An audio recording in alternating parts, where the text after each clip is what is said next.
let us begin with the title of this episode. For it is a special one. It is one that needs immediate attention in regards to those who can relate to it. And if you can immediately relate to this, listen to the totality of this lecture. And during the totality of this lecture, feel the totality of yourself. The title of this episode is Orphans of Existence. And I'm going to talk about what that idea means.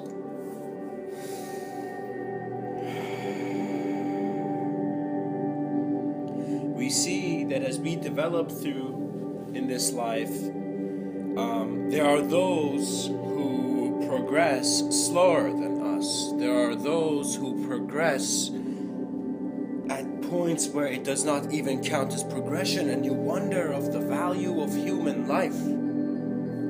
And if I am eating 3 meals a day, but there are children who are eating nothing a day, what is the value of education? What is the value of living the same way? Because once you are able to see another person's reality, to look through their eyes for a moment in how they communicate to you, you can see that even that orphan who did not have parents, you could look through his eyes. You could understand that moment he was in. In some way, you could be there. And so, if we are learning within ourselves on a very deep level that imagination begins to create a sense of other in which we receive greater meaning from, we learn from.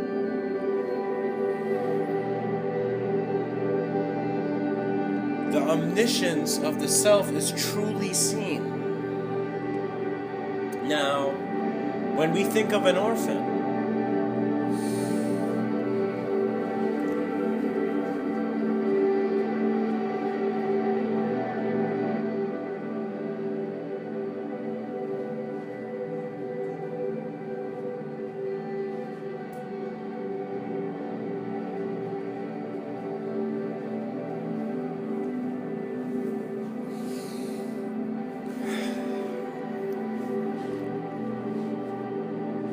we perceive a child, regardless of the imagery we put, as an idea, merely as an idea, a child that does not have parents but is presented in life where archetypes of parents are there.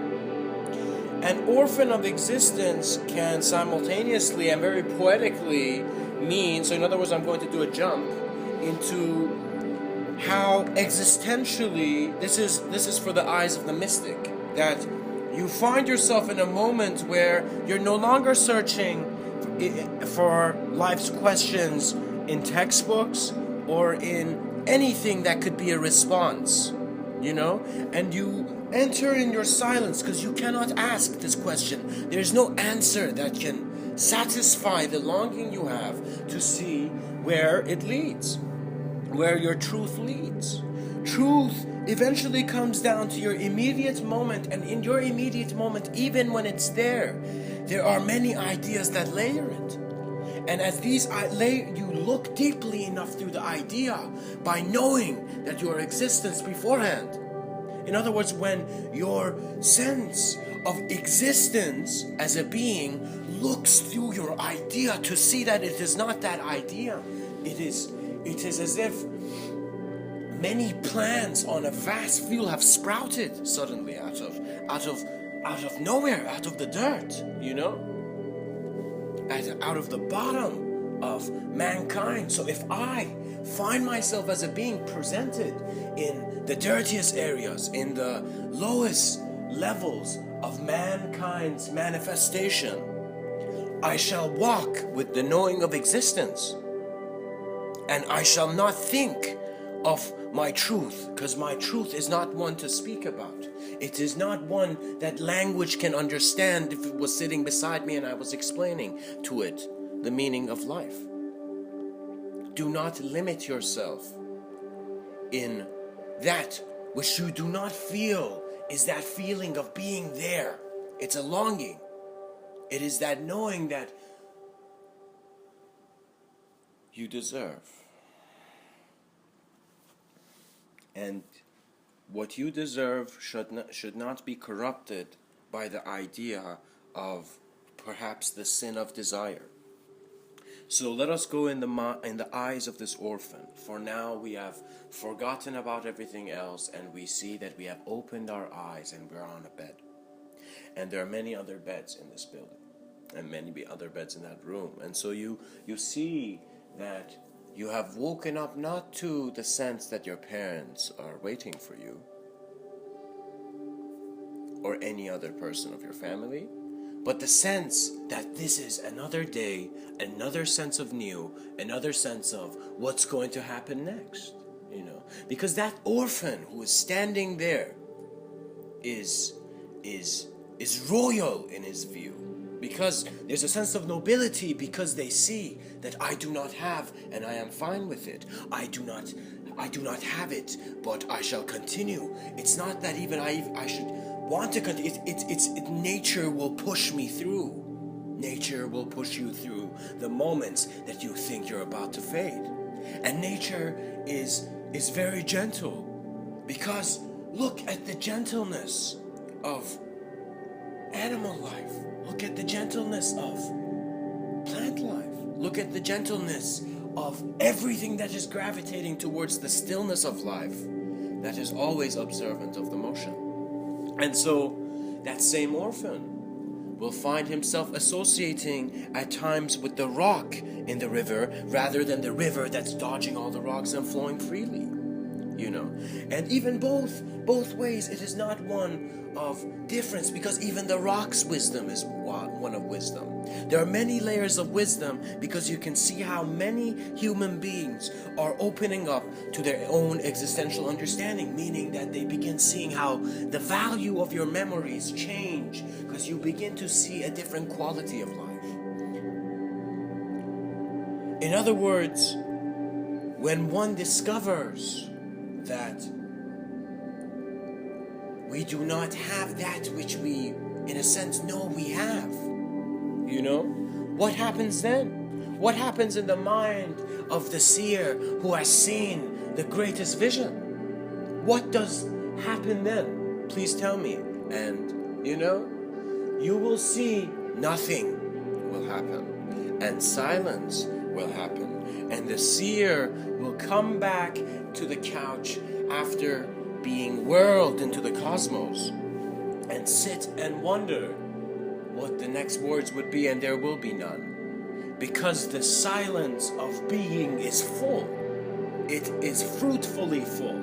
And so once a vision is fed, the certainty of the beauty and the love of eternal continuation is also seen. Because as a seer, it is not that you are seeing, it is that your eyes kind of, in a sense, dissolve into your ideas, which then the ideas dissolve into just abstract phenomena, which then all this abstract phenomena turns into a sense of nothing. And in that core of nothing, there is an experiential feeling of infinite openness. So what that means is your body right now is not an infinite openness, but your ability of self-awareness is. So that means that the breath that you have, as they have said in ancient traditions, the prana, this energy, this breath that is keeping you alive, this ruh, it needs to be raha, it needs to be free. And what these words mean is that which you conceive to be the soul has to be free from the human idea before it can experience the unification of all that it has seen to be separate distractions in which to create its illusion. You see, you are monitoring your life in the sense that you're dictating it, in the sense that you are identifying with a better idea than the idea that is present now, and so you find yourself to be a visionary, but at the same time having done nothing to get close to the vision. How you get close to the vision as a visionary is to actually see that you do not tell where the vision goes. You may do this. I mean, I'm not judging any moment of life, but I am saying that I have seen visions that carry you. They carry you. In other words, when Martin Luther King, perhaps, I don't know his biography, but I know human beings. I am aware of that which I am. And I see that Martin Luther King or Gandhi, every great man who has brought a change that has echoed through humanity, echoed in every ear. We see these men having moments where they were just mere average men. And in that moment of being average, they saw one thing which they had prejudgments on, but they just saw it again. And they saw it deeply. And so you see the ability to concentrate sets you free because it shifts your reality into a different design of focus.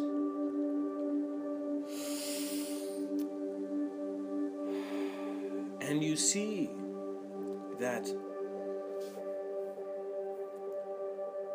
your sense of concentration is your sense of inspiration.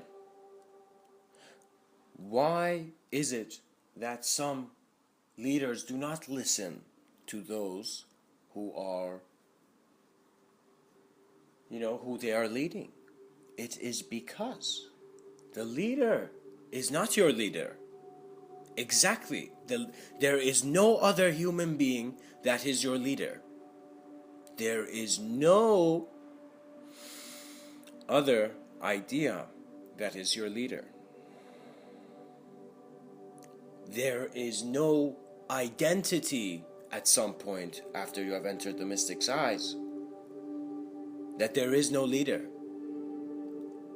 That even when Martin Luther King, Gandhi, at their peak of bringing change, at their peak of having the human form influence the separation, the duality here, we see in that moment of existence, there was no leader. There was no leader other than life, other than existence, other than all that you see, which you must instantly, innately be compassionate to, because you are a being. You must let existence naturally express itself. And so humanity has become a monkey who has used words properly enough to create a database of ideas to think of who it is. But no, because the dictionary will feel heavy after a while. You will see that you want to learn directly from life, and that the value of direct experience means that authentically, my friend, look through your eyes. Clearly, with full clarity, look into your eyes. It is okay to perceive that the nature of the mind is empty. It is okay to perceive that ideas are just ideas and words are just words. But at some point, after any moment, it does not matter. It is simply the heating up of your expression based on your playfulness. You become playful, the light increase, and the plant begins to sprout. Ideas begin not being separate from you, but being present through you. Everyone seeks knowledge from a distance. They're like, oh, and what I mean by distance, what I mean is that if I'm sitting on a couch and there's a vegetarian cookbook, and I don't know the recipes, there's a distance literally between me and that cookbook. And so even in my mind, there is a distance between me and that knowledge. I cannot have that knowledge. And that's what I think at first. But the mystic's beauty is one of a different intelligence that has not been taken away. So understand that through yoga, through meditation, and not in the sense that you can see now. It is not the meditation you know. It is that which was present, let's say, 1,000 years ago. It is that which was present when Buddha sat down by a tree. And in those states of mind, you saw all states of mind dissolve into the immediate reality which your nature of being needs to confront. Because once you become honest, you stop playing the games, and it's not that you stop, those games drop. Once you become honest with yourself of who you are and what you are to do within this moment, depression is not in that room. Stress cannot come near you. These things cannot enter this proximity of presence because they are thought. Depression, stress all originate from thought. And you wonder, oh man, how can I stop thinking? Is that even real? Is that possible? Well, my friend, think of the thinker, and you will see that once you think that you are a thinker who is aware of all existence within this moment in which all is present. And so we gracefully use the idea and the appreciation that every person has the right to walk and, in a sense, become their presence, become a presence. And what that means by presence is that you might see that your interest to your immediate stressed out realities of worry and doubt. If you have worry and doubt, that is good. They are not things to, in a sense, if your depression can be handled by even, regardless of any spiritual idea, it can be handled by wit. You can be smart enough to not bring depression into your life. And that means you begin seeing how you are receiving communication. And a depressed and stressed out person is receiving life's communication in a way where it's heavy. You don't need to be that heavy. In other words, I've seen stressed out and depressed people, and when I say I've been one. I've been very depressed.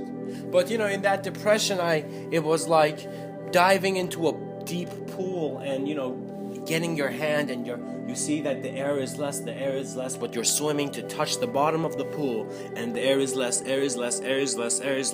you touch the bottom of that pool. And when you touch the bottom of you, there is so much pressure on you, and your mouth can open, and everything may even fade because your imagination can make it. You see that there is no problem, and as you stop struggling under the pressure, your body brings you up. Naturally, your body saves you, your body sustains you, because if it is your time as a moment of being, you will be present in that moment. If it is, in a sense, this is, guys, based on my experience, if it is, in a sense, meant for me to be present until, let's say, 150 years or 700 years, as some beings are known to have walked on this earth, you will see that age is not dictated by you. It is not that. It is simply the acceptance that you are to be present in that moment. So do not judge how the moment is combined. That is a beautiful unknown intelligence which the mystic beautifully and poetically, in a sense, suggests that you are always the lover of the unknown. Through love, you are expanding. Through love, you are touching the infinite. Through love, your immediate sense of body or any sense of body is completely aligned. You see that imagination, once consciously used, means that nature has spoken. And so life is communicating as naturally. And when was life ever worried? When did you see that squirrel on the tree being worried of its death? No animal is worried until it meets its time. And so in that invitation, perhaps the greatest animal is the one that transcends from animal to that which is of presence. Because we do not judge presence. The intelligence of presence is celestial, and it is also very expansive. What that means is, guys, trust. Look at your life. Look at the symbols that you trust. And through those symbols, look at life. Through love, look at life. Love is not a fluffy word. Because trust me, I could find a tattoo artist making love the most, gangster sign on my shoulder, but I will never, I'm not that kind of person, so I can't do that. But, it is not about how you are perceiving it. It is about how you're living your life, and you must see that, are you being dictated by thought, or do you want to, in a sense, put away all dictators, even the dictators in your mind, even the statements that brought even a shape of demise. My God, when you look through existence's eyes, death is not something that needs to paralyze you, because it's a moment of existence. And, bless all those teachers that looked at all those people who thought they were lost, who thought they were trapped, who were in a hurry, who were in a rush in this game of life, and all these teachers who for a second had stopped, said, hey, my friends, stop. And it does not mean stop anything. Do not touch anything. Stop.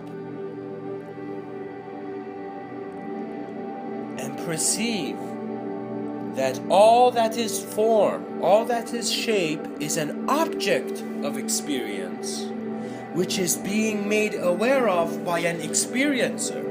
So if you have a philosophy, if you want to talk to me about consciousness, that's wrong. I want to take you to that experience. It is not a talking one. It is not one where we chat about it.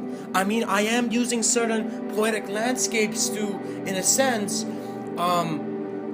create such an infinite spectrum, so we're no longer caught in individuality.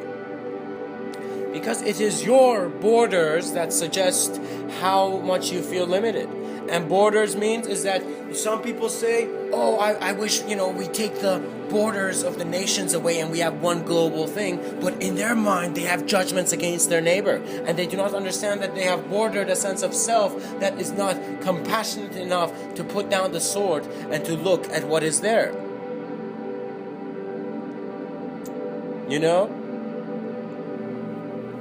Strength and honor, in a sense, align a man, because they tell a man, where is your strength coming from? Where is your honor coming from? And internally, when you seek, you acknowledge your memory, and your respect for your elders increase. When the respect for your elders increase, that means you are a wise being, because you are internally being more aware of your memories. And when you look at your memories, you see all the times that your parental figures or any person who was kind to you was a family. Anytime you're kind to a being, compassionate to a being, you are part of the family of existence. And at first I was deceived, to be honest, and very playfully deceived, because they told me, Amin, that's my name, and they told me, they said, let me say it like this. They said, Mr.Within, your name is actually Amin, and you're part of this family, and you're part of this nation, and you are part of this world, and the rest we just don't know, so don't ask. And so it stops like that, and we see, okay, is that where a sense of family comes from? But in my playful youth, in other words, in all those times I did not listen in class, I was listening to my being. I was growing with an awareness that it is me here. And when I say me, it is that point of existential attention that is immediately present here. Because as I am, in a sense, communicating right now, each idea is a sensitive platform. In other words, take the vibration analogy that many people use. That, it's a different vibration. Each thought is a different creation, a different design. So look at the different designs of your thought and see that once you get absorbed in a design, it is no longer that design. In other words, the experiencer that is perceiving through the experience means that there is no one designer. You can never shape the designer. Never shape the designer. Never shape the artist. I am hopefully going to very playfully, and I have no idea where it's going to lead in a type of way, pursue an art career. And what that means is that when they ask me, are you an artist? I will say no. If they tell me, is this your art? Is this your picture? I will say no. It's not mine. I will say, and they will say, whose is it? And I will, in a sense, probably smile very compassionately and say, it is the moments.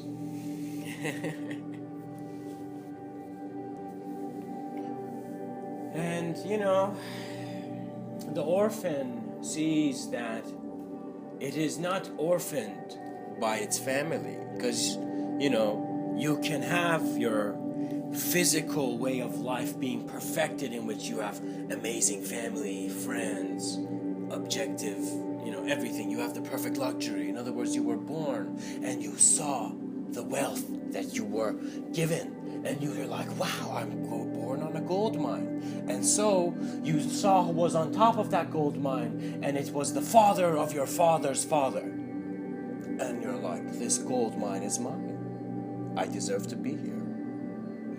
But there are those on the edge of the mountain who have realized, who have come to the edge, and there's two types of people who have come to the edge of this gold mine in which this kid is in. And one type of person says, please give me gold, you know? And you go up to him and you're like, no, this is not your gold, because you don't even know it is your gold.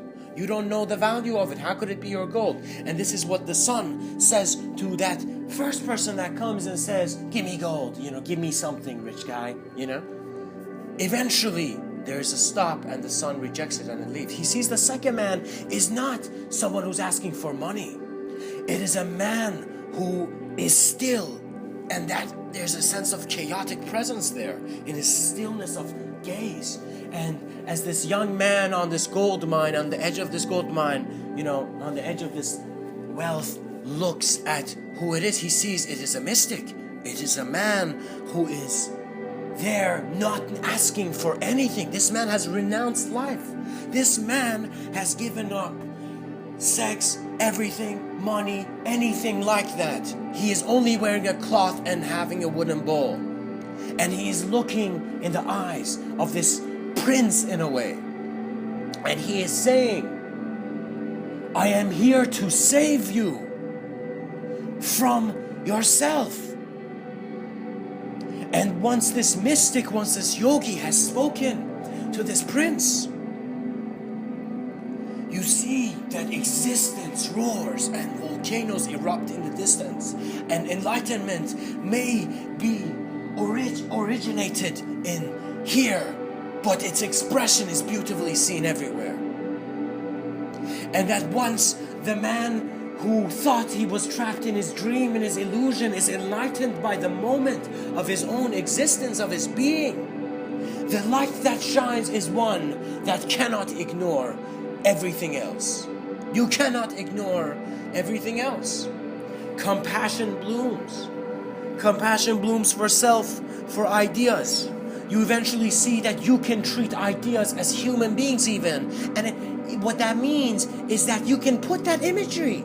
Do you know what I mean? I can get a notebook and on one sentence write, this sentence is insane. On another sentence I could write, this sentence is not insane. I could write, this sentence is meaningful, this sentence is meaningless. And you see, I have written these sentences on a page, but it's not even about that. The judgment system judges people based on a very temporal physical system. Do you know what I mean? And what I mean by temporal is that when you look at the origin of time, are you bothered by the limitations in your beingness? Because if you can have the ability to, in a sense, in your creativity of your mind, see that every moment in your life that you've had, every moment in your life that you've had is present with you, you see that the mirror in which you're gazing through is also encompassing not just your face, but everything that is behind. So you're dissolved in an image of you. And you know, the orphan continues on, perceiving and seeing that life is not meant to be fair. Not in regards to humanity. in regards to existence, there's no such thing as fairness. That's why there needs to be no fair. It's not that there shouldn't be fairness. It's not that there shouldn't be compassion. It's just that when you look at the core of meaning, in other words, once you look at the origin of how you have been thinking throughout your whole life, you come to the end of it and you see that you don't know, and that not knowingness is actually a greater observance of your being. And who knew that this child who said, I don't know, was getting closer to wisdom. And life was saying, it's fine, child. It's fine that you don't know.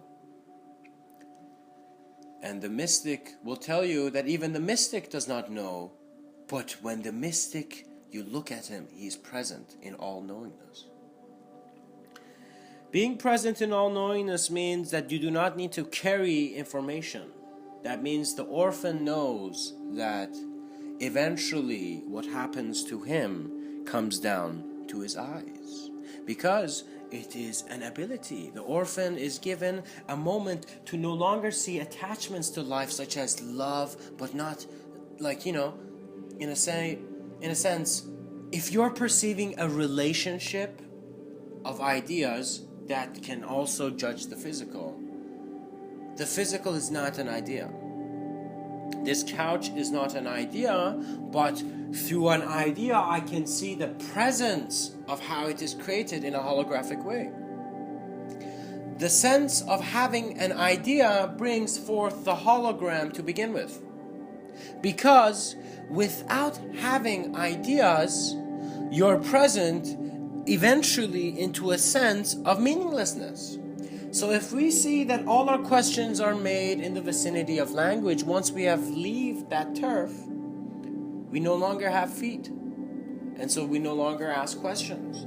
So you need to see every moment is a station. I am not here to go into a conversation with you about everything that you've done, even though I perfectly can and I would love to in a sense, but it is not the moment for. You are supposed to, in a sense, see that everything that you conceive is conceived from your awareness. That means something within you, something that you are right now, is aware of what you are. And that sense of awareness cannot be identified. And so you see that it is okay to speak of the human being on a multidimensional nature. We need to accept this in everywhere. Kids do not need to be confronted in ways. Even though if we don't have it scientifically, we can speak about it in a very artistic way. In other words, through arts program, we invite the wisdom of the elders. We bring the wisdom of the shaman, of the rishi, of the monk, of the lama, of the priest, of, the sheikh or the prophet or any prophet. It is okay to incorporate this wisdom. We need to show it through beautiful art. We don't need to show it in ways where it is affecting the human being negatively.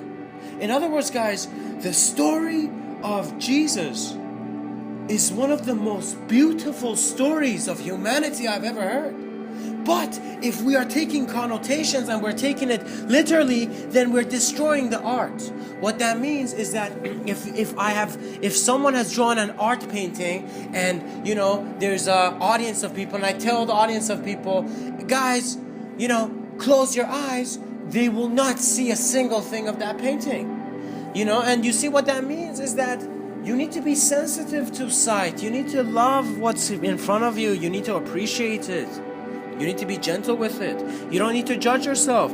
I've seen many people, and I'm going to be frank, because a lion roars the way it has to, and in a sense, if you're in a sense caught in any smoking habits, in any drug habits, know that on some level there's an existential awareness that is aware, that is capable. Your sense of inspiration for life never ends.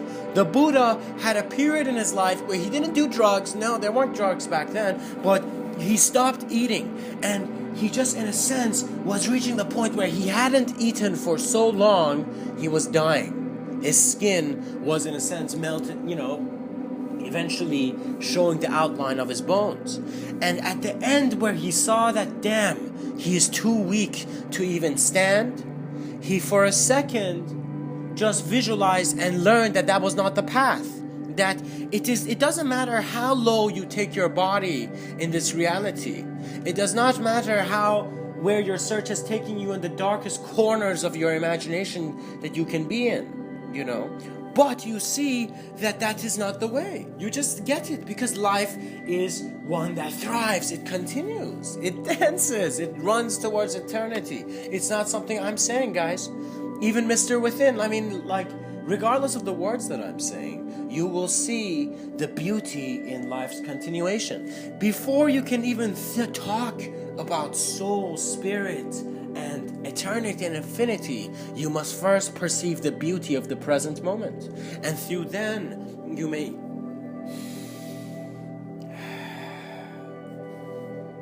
walk among the brightest lights that you can become aware of, self-reflectively. It is a kind and compassionate path. And so, let me tell you what happens at the end of the Buddha story, because it's beautiful. Because once the Buddha realizes that it is not the path, he sees, wait a minute, the search is not just from the physical. Your thrive for your next moment, your ability to go into an unknown experience because you felt you just had to go to that party, to go meet that person, to have that face, to have that moment, to then continue on into a greater moment of your being. You see that which is keeping you up, that which is exciting you, that which is your excitement, that which is your sense of beauty and your embrace of it naturally, by letting go of all that is elusive and stopping you, by letting go of the walls. We see that there was an open field, you know. And in a sense, guys, we see that our body is weak like the Buddha. And we have sat there and we have the ability to be present with the Buddha. We are beside the Buddha as omniscience. We have always been. Our Buddhic nature was not separate. When the first Buddha when the first Buddha unleashed that sense of self-awareness into the human construct, when that idea broke out of itself, when the first man who broke out of his idea, what did that? In a sense, it was done for all human beings. When the Buddha did not go to war, did not go to preaching, but at first just sat by a tree. He did all that he could for humanity, and the rest was his reward. His life took him where his body was dying, the omniscience of existence, and every being that said, continue on, Prince of Light. You know, the Buddha took that bowl of food, which suddenly came from a random child. So a random child, which is a wow synchronicity, brings the Buddha brings the Buddha a bowl of rice. And so he sees that suddenly the energy, the inspiration, the life that is telling him, this is not the path, Buddha. You know, this is not, he wasn't a Buddha, you know, this is not the path, Prince. You need to go, you need to continue. You know, you see this man suddenly opens up, and his inspiration and inside within him, the spark comes. Oh no, I have made a mistake. I will run back. I know what to do, you know. And from that ascetic practice which he was in, he comes out, and this girl has this bowl of rice in front of him, you know, and gives it to him. And it's an angelic bowl of rice, you know. And you know, as that bowl of rice is as white as the wings of angels, he just consumes it, and he comes back to life, and his body suddenly heals immediately, because a sense of purpose has come. The vision has come to carry him. And through there, he sits down by that tree and in a sense closes his eyes, because once you close your eyes, when you're among your thoughts, you have an association with your thoughts that's not immediately being distracted by your sense of body. And so you are in a sense of thought. And so you have innately an experience of thought, and you see what happens to this experience of thought is that in actuality, it can dissolve. So what that means is, as a thought, the idea of Amin can change. The name of Amin can change. I can make so many sentences with the concept of Amin, with the shape of Amin, and all these sentences that I begin to make, all the words I begin to speak, begin identifying me as well. And so the words I speak become the house I live in. And so I better make a big house, and goddamn, I've made an internal house. So even that house you need to move out of, because why stay out? Why stay indoors, in a sense, when the great outdoors of the nature of your mind is vast. And so I'm going to playfully take this back, and we see that as our back is naturally and calmly surface on the bark of that tree, perhaps, or even if it's not, but we're there by the presence of this tree, the idea of us dissolves, and we suddenly see potentially in a moment of experience, in a moment of self-awareness, that we are not the idea of our individuality, because suddenly on that subtler realm of idea, in that meditative state, or in that state of self-awareness, or in that moment that life throws at you, which immediately happens regardless of whatever or whoever you are, you become omniscient. You see that you can be present, just like how your individual idea can be present. You can be present in your collective idea. And then something happens. Your value for ideas change. And you see that the pilot has just brought the man out of turbulence into a subtler realm of attentiveness, where you see that these ideas are just ideas, that you don't need to touch them. You don't need to be worried about the observance you have that you have an idea. Worry is an idea. The ideas are fluctuating naturally. In other words, the trees are growing. You can't stop the trees. No one can.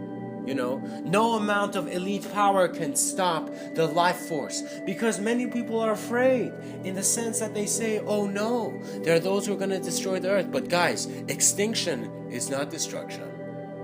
Extinction is not death. Who said extinction is death? And let me tell you, I am going to just be poetic and very mysterious here, and I will say there was a Siddha, a very enlightened being, let's say, a very enlightened moment of existence.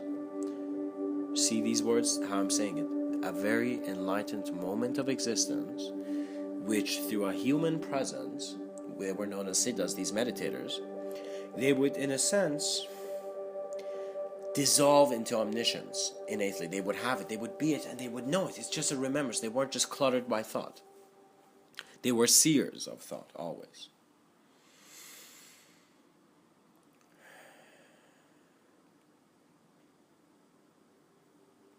And you see that there was a mystic, there was this yogi. And guys, I don't care if I'm getting these, I'm not giving you the accuracy of the whole detail, because I don't know it culturally. I haven't absorbed its beauty. That's how I really get to know things, actually, through beauty. But you see that there was this one man who had been known as a great mystic. And guys, there are people who see superheroes like the Avengers. There are people who see superheroes, who, like Thor is, the Avengers have beautiful imagery in a sense, but in a sense they also have elusive imagery, because they are inspiring, they're exciting ideas that are capturing man in another idea, But regardless, there is Superman. Yes, there is the Superman that comes out, punches every enemy in the face, takes the external world, can mold it, can change it, can take your couch and, make it into a ball and shoot it out at the speed of light and go destroy another planet with it. There's someone who has that ability to even do that. But even that superhero, and, the sci-fi community is blooming well, but still, if it remembers its antiquity, if sci-fi remembers its antiquity, the cosmos speaks in sacred ways, in beautiful ways. Now, listen to this. There was this one man, which very few beings were privileged to, in a sense, perceive, but in a sense, all beings were it. And this may sound confusing, and you may never understand the plot at the end of Lucy. Even Lucy will not understand the plot at the end of Lucy, because omniscience is not external. Omniscience is an internal self-activation. It is when any name recognizes, or any Mr. recognizes the within.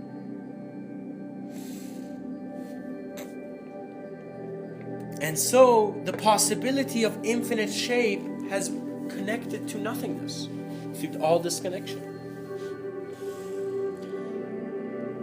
This yogi, was present, and let us say that me and you are in India and we are mystics and we have not been tutelage or raised in the way the West has taught us, we have been raised in the East, so we're not seeking for sex, we're not seeking for material wealth, we're not trying to have a good time, we're not looking for ecstasy, we're not experience hunters, we're not trying to make a living, we're not trying to hustle, we're not trying to do anything that's like that. We're simply raised in being moments of presence. Me and you are simply, we walk where we walk. We're not disturbed by intense imagination that creates stress and depression, but in a sense we have expansive vision, we have existential vision. So we are sitting and we suddenly see this presence, and another person, this yogi that is beside us in the Himalayas, suddenly we see that this being innately we have known, he did not need to even preach it, his presence would communicate it to our person, that he had survived 7,500 apocalypses, end of days, 7,500 of those. And so this is a character, this is a yogi, this is a mystic, this is a siddha, I believe. And I am playfully talking about it with ideas, because guys, truly ideas can never capture the enormity of these concepts. But I want to say, think of that enormity. See that as the superhero. The Buddha is my superhero. The man who took non-violence to violence is my superhero. These are beings who have understood the nature and existence. You do not be distracted by an imagination you will never be able to touch because you are creating its distance. But innately become present within yourself to, in a sense, absorb and be grateful for what you are. So if they come to me and say, Mr. Within, what are you talking about? I will say, I am talking about gratefulness, but existential gratefulness. I'm simply saying that we do not think of plans, we do not think of words, we do not think of anything, and simply as beings, before we are human, we observe the existence that we are. We simply, in our silence, and in this moment,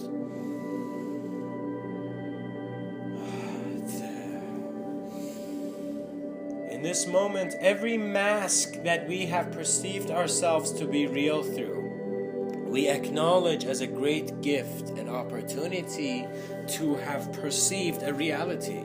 In other words, every memory I am grateful for. Every moment of my being, I am grateful for. I am even grateful for the understanding that dissolves all moments into the present moment, because that is how I navigate. Because that's how you put your seatbelt on before listening to anything that life has to give you. Take yourself to your point of existential knowing, and you see, oh wait, existential knowing? Oh my God. Existential knowing. It sounds like words that George Carlin would tear up to say its nature. Oh yes, they are words like that. Existential knowing is when language passes the torch, when noise and all sound passes the torch of your awareness, of your emanation, of who you are as a being, to the silence of nothingness.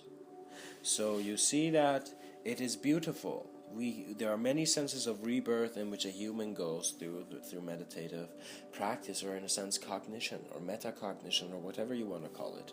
There's both a collective intelligence to it that has no interpretation, and there's also an individual intelligence of it that has infinite. Like, I could totally talk about it forever.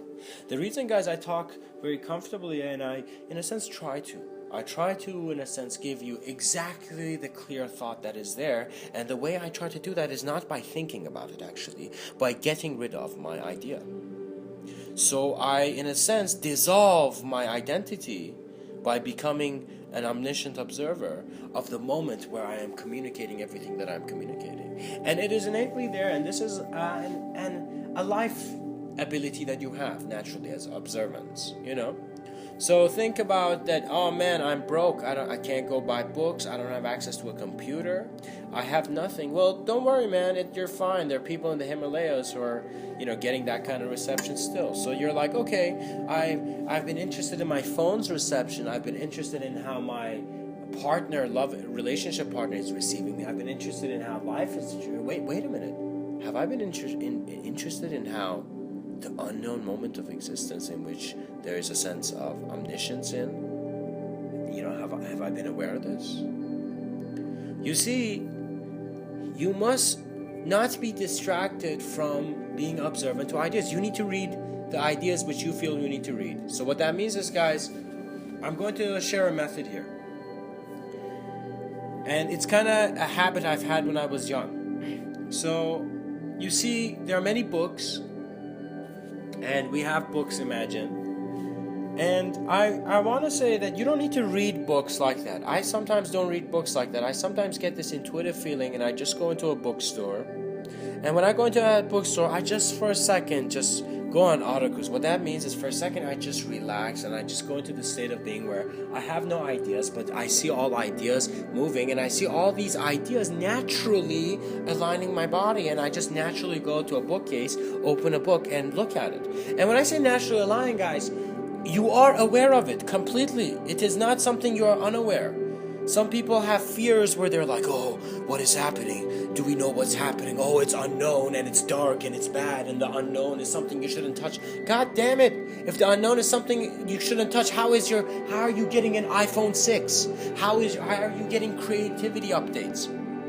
Religion is limiting creativity by defining literally a part of you. But at the same time, if you're okay with that definition, it can set you free. I am a speaker and a seer of thought. And so I am not being disrespectful to any religion or to any existence. I am simply trying to let starlight show that we must first acknowledge our internal platforms before we can get on the external platforms. There's some internal technologies we need to update before we can have any form of external manifestation. So what that means is, in a sense, you may think that aliens want to come down and we don't know who they are and we're going to freak out and we're going to have Hollywood make another $1 billion or something, But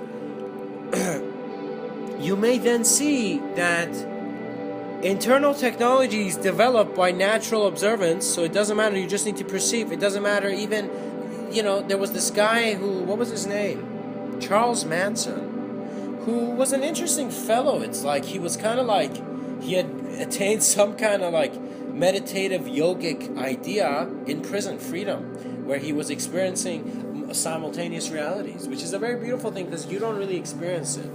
Simultaneous realities experience you.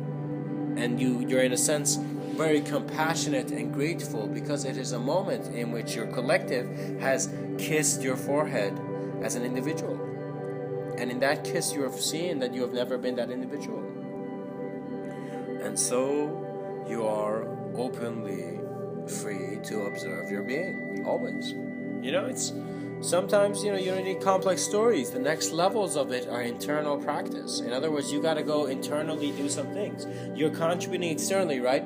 You think you have external purposes. Well, you also have an internal purpose to see what the hell is your internal purpose, And so you go look at what you are, and so you go on this beautiful existential search where the beauty of it is based on the flows of synchronicity and the karma. How you escape karma, my friends, is not by trying to become immortal. You escape karma by seeing the beauty that was always immortal in everything. So by omniscience, we are no longer limited by our individuality. By our sense of collective being, we're no longer stressed out or depressed or worried by our individuality. And the authenticity of your being is a dynamic one. So if you as a human being are saying, yo, I'm just this, you're giving yourself one image, one self of who you are, you're limiting yourself, because your nature of being now, especially now with the youth that we have, with the ideas that we have, with the society have, is dynamic. The nature of being is running into dynamicness. So in other words, if I had a certain sentence, which I right now will send a prayer for it to continue for many generations on, because it is what I feel I have been put in this moment to be a voice of. And this is that my beloved friends, my beloved human beings, when human beings socially engage one another, they are in a dance. And this dance is one where they don't know where it leads. So you're talking to people, other people are living, everyone is racing to the end of time. And as the sands,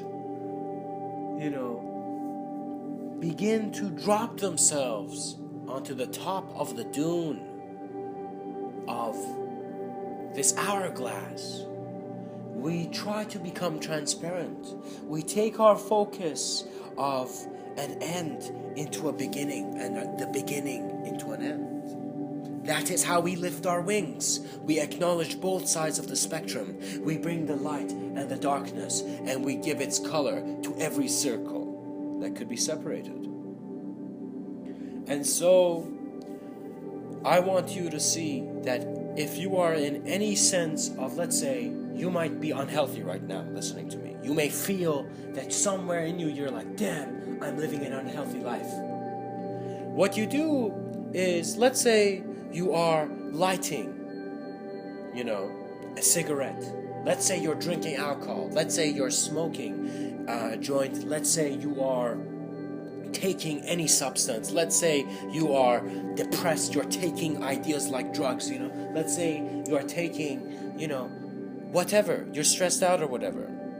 For a second, perceive in wherever you are, there are two beautiful light beings that, in a sense, are yin-yang. So, if two of your buddies could come over named yin-yang, they have come over here and they're just hanging out with you. And as you're present with yin and yang, you begin to see that all they are preaching is separate things. One is telling you, hey, yo, bro, the light is good. And the other one is saying, yo, bro, the dark is good, And this is, in a sense, I don't want to come across a bit... I don't want to be ignorant of the value of the symbology of the yin and yang, but I want to give it to you right now in the sense that make it practical for yourself by enjoying a human experience. What that means is that if you have an appreciation of a sense of family, in other words, you like a sense of family, you can maintain that with strangers. I have been on the bus stop and I have literally felt everyone was my family. And little did they know, they're like, who's this kid? Why is he smiling? Oh, is he getting lucky? They think like that, and people may think many things. If someone tells me, what do you think about this person's statement on your statement, I'll be like, I'm going to clap. If I have a critic that comes right to my face and says, you are saying nonsense, and what do you think of this person's statement about this thing you said? I will, in a sense, smile and I will say, I will thank that person, and I will say, you deserve as much wealth as I do. For you have made your statement enough to make my statement into nothing. You have taken the value out of my statement because you could not see it, and you have given me the criticism that is as harsh as Zeus's lightning on the next step where I was about to take. And so what I will tell you, my friend, is that creativity can never be judged by beauty, because every creativity is beautiful. Everything that's creative is beautiful. Gosh, how could creation be wrong? How could the person, the homeless man, not show gratefulness in the being of that person who has a home? You know, the homeless man is not homeless. He has access to memories that show him of the time he was home, but it is the sense of letting go of existential responsibility. And what that means is that on some level he feels he has done wrong, but on another level there was no such thing as wrong, and he did, fuck the wrong. When you say, I'm sorry for my language right now, but when you say fuck it, there is a disassociation with life which begins creating a mess in your room. You do not want a cluttered desk when the greatest writings are about to come in your mind. You are a writer, a creator, and in a sense, your most immediate inspiration. So through that, you do not get distracted by lockdowns of incapable senses of self suggested by others. I'm going to have a practice session with you, and I want to see, and I want you to see, perhaps the same brightness of color as was on Rocky's, gloves. Because that man showed that he continued. He continued on. Life told him, "You're not smart." He said, "I shall continue. Let me walk." Then life told him, "You are not there. You're not rich. You do not have the perfect relationships. You're about to break, buddy." And the angel of death is called. Life, an intermediary of destruction came. And I'm going to take this actually immediately on myself. So, guys, you're no longer there. You're now in my immediate experience of this idea. And what I mean by this is that I don't want to bring it externally into something else, but in a sense, to say that man can confront idea. And I'm going to show you how. So, visualize Mr. Within, his name, his face, or whatever shape of person you can see out of infinity. That he is aware that he's infinite and he's walking through life. Now, when you're aware of your infinite, you are having a temporal experience. I mean, God, I'm aware of experience of infinity. I have I feel existential bliss when I'm still. But God, the milk in my fridge is bad. It's temporal. So there's a temporal nature to reality. So when you acknowledge the temporal nature of reality, and when I say acknowledge, it's not like an acknowledge of reading it in a book. It is an acknowledgement of imagery. So now, perhaps my talks could be interesting to those who are visual people, who can see the visualizations of poetry and the abstract worlds they create in regards to how they set one free from an idea that has been, caged in its own face. Take off the mask and you will see the beauty of the face of life. You handle what life throws at you not by dodging it, not by catching it, not by any way you react to it, not how honorable, noble, or in what way you get absorbed, in what way the drop gets absorbed in the river. It's by the drops becoming aware of the direction of the stream. And so you see, it doesn't matter what body you're present in.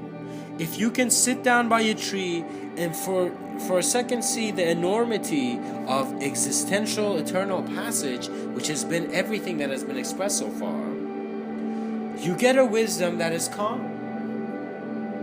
Do not think sages and the greatest mystics and yogis and meditators and Zen masters and wise elders and shamans and dervishes and Sufis and any prophet, any prophet. These men all acknowledge their death before it's coming. That is how they could let life end it, not them. In other words, Jesus could have tried to run away. He could have tried to get out of town. But he did not, because he knew that life was speaking through him, and life would never speak harshly. And so the body could be tormented, could be destroyed, but you can consciously and beautifully, gently leave out of a very beautiful body. So what that means is, as beings, in the understanding of the Book of the Dead, this is my interpretation of it, of course, is that you have seen that the Book of the Dead suggests the practice of certain, what you should do after someone dies. Now, when I looked at that concept and when I began looking at the design of how that idea was made, I began seeing a beauty in it, and I understand it perfectly. The Book of the Dead is, in a sense, saying that once one goes through immediate death, there is not an immediate death of awareness.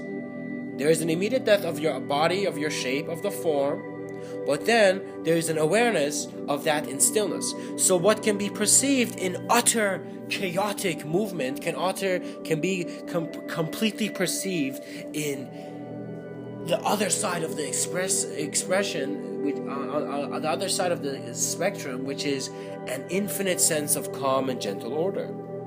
So that is the beauty of the monk. That is the beauty of Buddha understanding how beautiful life was when out of he could have been chaotic star gas, but he was a human being who sat by a tree, who could be a moment of existence observing a sense of enlightenment.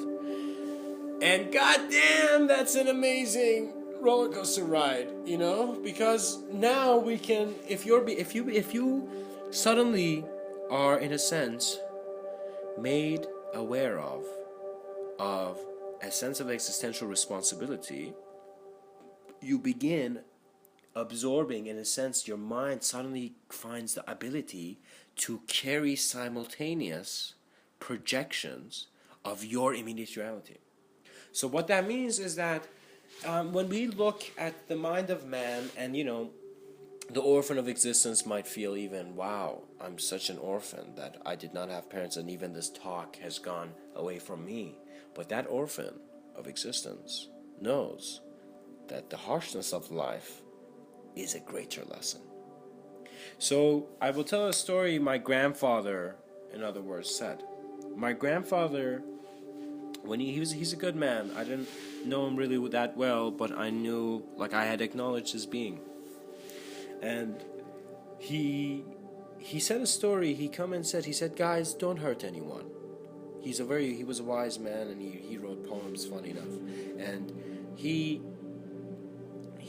said, don't hit another person. And because he said that, because he was saying this to all, me, my brother, and my cousins, and was saying, children, do not hit another human being. And let me tell you why. And he suddenly dissolves into a moment of his past where my grandfather is saying he's in his school and he's a young lad, he's a young man. And he says, at some point he feels so cocky with his friends that in front of his friends he goes and slaps another kid in the face randomly to show how much of a boss he is in front of his friends. It was a different humanity back then, let's say. Different culture, different structure. I can never fully define it, but I think this is enough. So now let's see. From this landscape, he says he goes and he slaps a child in the ear. And when he slaps this child in the ear, all his other friends are like, wow, he's tough. He's a boss. Props, respect. Yeah. And 50 Cent music begins to play in the background now. In a sense, not to get too animated, but he is passing on great wisdom. And I can see the wisdom that is present in my father's father. I can see he says that after I slapped that kid, I felt tough, I got props, I went home and I felt weird. I felt strange. I felt, why did I have to do that? And why did that kid have to go home and deal with that sense of reality? Why did I just punish someone very harshly, and damn, the way I punish them, damn, it seems like life is punishing them too. Why did I just add to someone's sense of punishment? Karma can be seen as punishment, guys. And when you become sensitive to it, you do not ignore it. You say, okay, I acknowledge the suffering that is in every human being, but I also acknowledge the beauty of existence, you know. And you, in a sense, may get homesick. You may feel that you're not there, but you're here. But in a sense, you're not really there, here, you know. And my grandfather said he went home that day and randomly, not based like he was walking by the sidewalk beside someone's store, and he does something where the newspaper man randomly slaps him in the face. And it's as if the lords of karma have immediately manifested, you know, an echo of what he had shouted before when slapping that kid. My grandfather says, life will hit you back if you hit it. So when you hit your brother, you're not hitting your brother, you're hitting your life. You're hitting, not your life, you're hitting life, you know. So don't have a harsh approach. And you know, guys, this is not saying don't be a fighter. Because fighting, there are amazing martial art masters who have the emptiness of the nature of their mind when they're fighting, so it becomes a dance. So the martial arts master is being approached by many people who are trying to defeat him, but he's dancing in how he's handling them. And so a dancer is fighting among the warriors. And this dancer is, in a sense, beyond that sense of limitation. A dancer is eternal in its expression. It is not consumed by the idea, it is being absorbed in the action of dance. And so we see that when the Big Bang occurred, there wasn't someone saying, whoa, how did the Big Bang occur? It just happened. It was an expression of life. Much blessings, guys. And I will say, the orphan of existence may feel he's not there. And the star seed may feel it has not sprouted, or it has not reunited with the light. But the orphan of existence has someone there. The orphan of existence is always loved by the moment. And so the moment you're in is compassionately loved. It is not a love that needs to be as fluffy as you see the instruments in a shop that has covered the beauty in the idea of sex. But you see that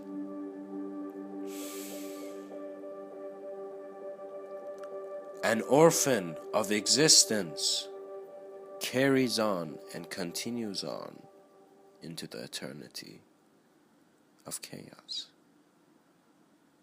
where no idea can be present, but the light of omniscience is present within all things. Much blessings and namaste.